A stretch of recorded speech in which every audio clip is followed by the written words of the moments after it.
अस्सलाम वालेकुम everyone, welcome back to my YouTube channel. I hope you all are fine and doing great. तो आज मैं आपके साथ शेयर कर रही हूँ एक रैंडम सा व्लॉग है।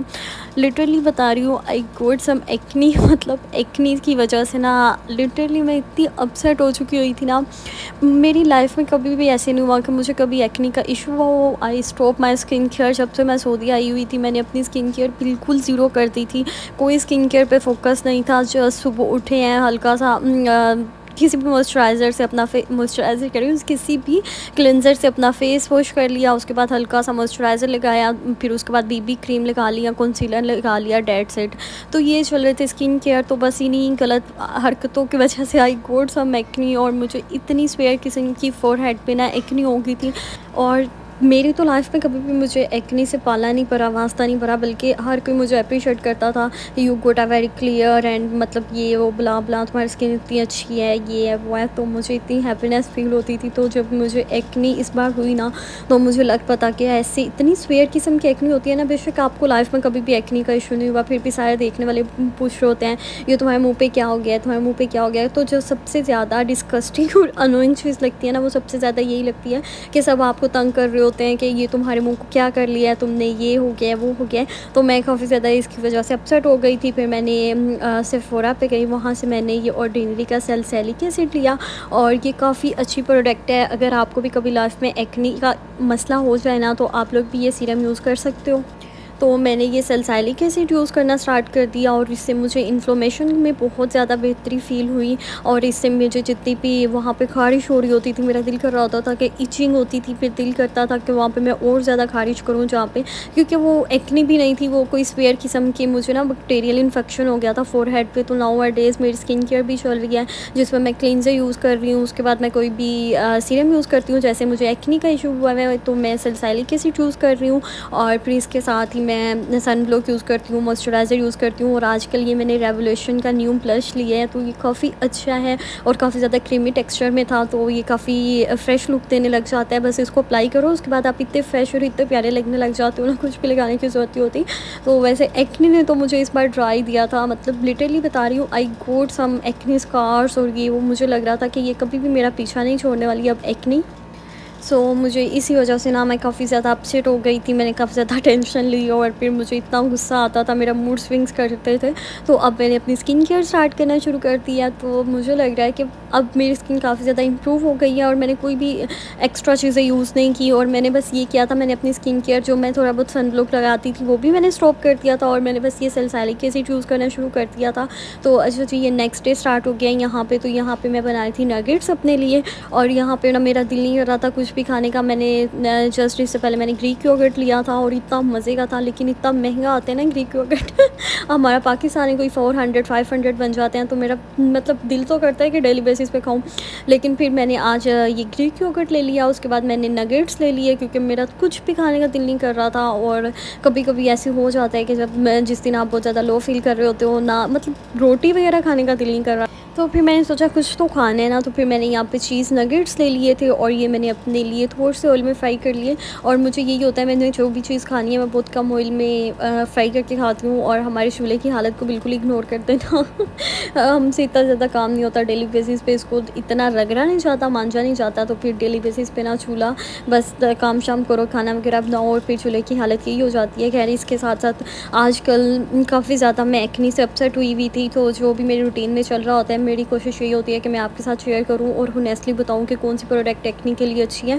और ये मैंने रैंडमली, अगर आप आजकल तो गूगल से आप कुछ भी सर्च कर रहे होते हो ना, तो आपको अच्छा खासा अच्छा पता चल जाता है कि कौन सी प्रोडक्ट ज़्यादा अच्छी है। तो ये मैंने गूगल से ही सर्च की थी तो वहाँ पर उन्होंने मुझे सैलिसिलिक एसिड की ऑप्शन आ रही थी। तो मैंने रेटिनॉल्स तो मैं पहले यूज़ करती थी ना, रेटिनॉल्स, लेकिन आजकल मुझे मैं जोन सी कंसल्टेशन का यूज़ करती थी ना, वो मुझे मिल नहीं रहा था यहाँ से। तो इसीलिए ना मुझे समझ नहीं आती, पाकिस्तान में हम कोई भी चीज़ ऑर्डर करते हैं ना तो वो इजीली मिल जाती है, हमें इतने इतने सीरम्स मिल जाते हैं। और लिटरली इस बार मेरी स्किन स्किन का कबारा जो हुआ था ना, वो पाकिस्तानी सीरम्स की वजह से हुआ था। मैंने ऑर्डिनरी के सीरम्स मंगवाए थे, वेबसाइट पे मेंशन कर रही हूँ, मैंने बाग गैलरी से सीरम्स मंगवाए थे और लगाने के बाद मेरी स्किन पे ना हल्की हल्की सी एक्नी होती रहती थी, जिसको मैं इग्नोर करती रहती थी डेली बेसिस पे। मैं उसको इग्नोर कर देती थी कि चलो कोई बात नहीं, खुद ही ठीक हो जाएगी, खुद ही ठीक हो जाएगी। तो जब यहाँ पे आके मैंने देखा कि रेटिनॉइड्स के बाद भी मेरी स्किन इतनी ज़्यादा डैमेज हो रही है, और मतलब अगर आपका कलर कॉम्प्लेक्शन डल भी है ना, तो इसमें कोई इशू नहीं होता, आप हैप्पी होते हो। लेकिन अगर आपकी स्किन पे बम्स बन जाते हैं, स्कार्स बन जाते हैं, तो सही मसला आपको तब होना शुरू हो जाता है। क्योंकि अगर ये चीज़ें एक बार शुरू हो जाती है ना, फिर ये आपकी जल्दी जान नहीं छोड़ती। तो मुझे ये था कि ये ना हो कि मैं इतने इतने हैवी ट्रीटमेंट्स में फंस जाऊँ, पहले अपनी स्किन को बेहतर करने की कोशिश करती रहती हूँ और ये ना हो कि मुझे जाके एक्ने के ट्रीटमेंट्स लेने पड़ जाएँ। और मुझे लाइफ में फ़र्स्ट टाइम एक्ने हुई थी, तो मेरा ये एक्सपीरियंस था। लिटरली बता रही हूँ, एक्ने से इंसान अपने आप को बहुत गंदा फील करता है और ऐसे कम्प्लेक्शन डल लगने लग जाता है। लेकिन खैर ये सारी चीज़ें नॉर्मल हैं। तो इसके बाद मैंने आपके साथ वो सीरम भी शेयर कर दिया जो मैं स्किन केयर में यूज़ कर रही हूँ, सैलिसिलिक एसिड। अगर आपको कभी भी एक्ने का इशू होना, इन्फ्लेमेशन हो जाए या कोई भी स्कार्स बन जाए, तो आपने ये एक सीरम यूज़ कर लेना है। अपनी स्किन को इरिटेट नहीं करना, बस सीरम अप्लाई करना है, मॉइस्चराइज़र अप्लाई करना है उस हिस्से पे और उसको छोड़ देना है, डेट्स इट। तो ये एक सोल्यूशन था। उसके बाद यहाँ पे ये मैं कॉफ़ी बना रही थी, अपने लिए नगेट्स खा लिए थे। उसके बाद मैंने सोचा कि मैं कॉफ़ी बना के पीती हूँ, क्योंकि मुझे थेरेपी लगती है कॉफ़ी पीना मतलब जितनी मर्ज़ी स्किन ख़राब हो रही है, जो मर्ज़ी हो रही है, चीज़ें मैंने वही खानी है। मेरी मामा मुझे इतना डांटती हैं, तुम अपनी डाइट सही कर लो, तुम अपनी डाइट सही कर लो, तुम लड़कियों जैसी लड़की नहीं हो। लड़कियाँ इतना फ्रूट्स खा रही होती हैं, इतना फल खाती हैं, इतने ये खाती हैं, वो खाती हैं, और मुझे हर वक्त ये होता है कि या तो मैं चाय पी लूँ या तो मैं कॉफ़ी पी लूँ। तो यहाँ पे मैंने डिफरेंट सी कॉफ़ीज़ आकर ट्राई की हैं, और अब तो मेरा दिल करता है कि मैं एक्सप्रेसो ले लूँ, एक कॉफ़ी मशीन ले लूँ। लेकिन फिर मैं कहती हूँ कि अगर मैंने ले ली तो मेरा शौक़ ख़त्म हो जाना है कॉफ़ी का। ये 2-4 दिन का शौक़ रहना है। ऐसे ही मुझे ना हर चीज़ का शौक़ होता है, क्रेज़ होता है कि मैं ये चीज़ ले लूँ। जब मैं वो ले लेती हूँ, फिर उससे मेरा दिल उठ जाता है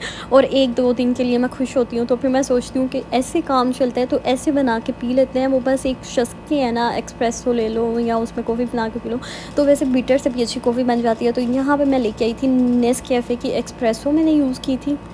और बीइंग अ कॉफ़ी लवर, मेरा दिल करता है कि मुझे सुबह भी कॉफ़ी मिले पीने के लिए, शाम में भी कॉफ़ी मिल जाए, सोने से पहले भी कॉफ़ी मिल जाए।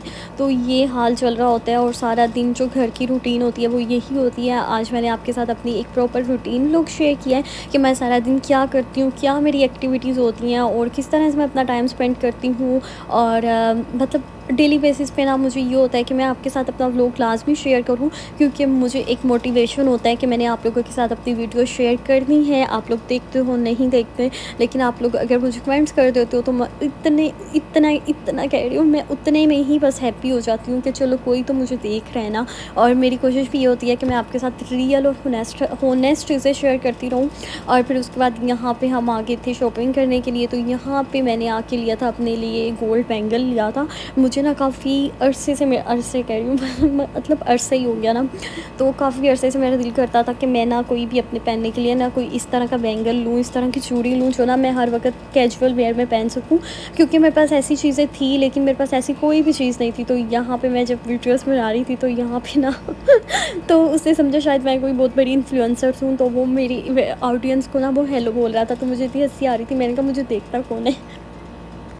और मैं बता रही थी ना कि काफ़ी अरसे से ना मेरा दिल करता था कि मैं इस तरह की चूड़ी लूँ जो मैं डेली घर पे यूज़ कर सकूँ, और पहनी हुई छूट अच्छी भी लगे, इनोसेंट सी लगे पहनी हुई भी। तो मेरे पास गोल्ड की ऐसी कोई भी चीज़ नहीं थी। तो फिर मैंने अपने लिए ये एक चूड़ी ले ली, और साथ में मैंने अपने लिए एक रिंग ले ली थी। और अब आप में से बहुत से लोगों ने मुझसे पूछना है कि आपने कितने की ली है, आपने कितने की ली है। तो ये 1 तोले की है। तो अब आप लोग खुद ही हिसाब लगा लेना कि तोले की कीमत क्या होती है। उसके बाद मैं यहाँ पे बैग्स देखने आ गई थी। मैंने ज़िंदगी में कभी भी एक्सपेंसिव बैग नहीं लिया। तो यहाँ पे गुची और अरमानी और पता नहीं कौन-कौन से बैग्स थे। लिटरली मेरा देख के दिल कर रहा था मैं ले लूँ। फिर मैंने कहा ऐसे ही पैसे ज़ाया करने हैं, इससे अच्छा कि कॉपी ले लो और गुज़ारा करो। इतने महंगे बैग्स लेने से क्या मिल जाएगा। उसके बाद पास्ता वगैरह खाया, और व्लॉग को यहीं एंड कर रही हूँ। अच्छा लगे तो डू सब्सक्राइब।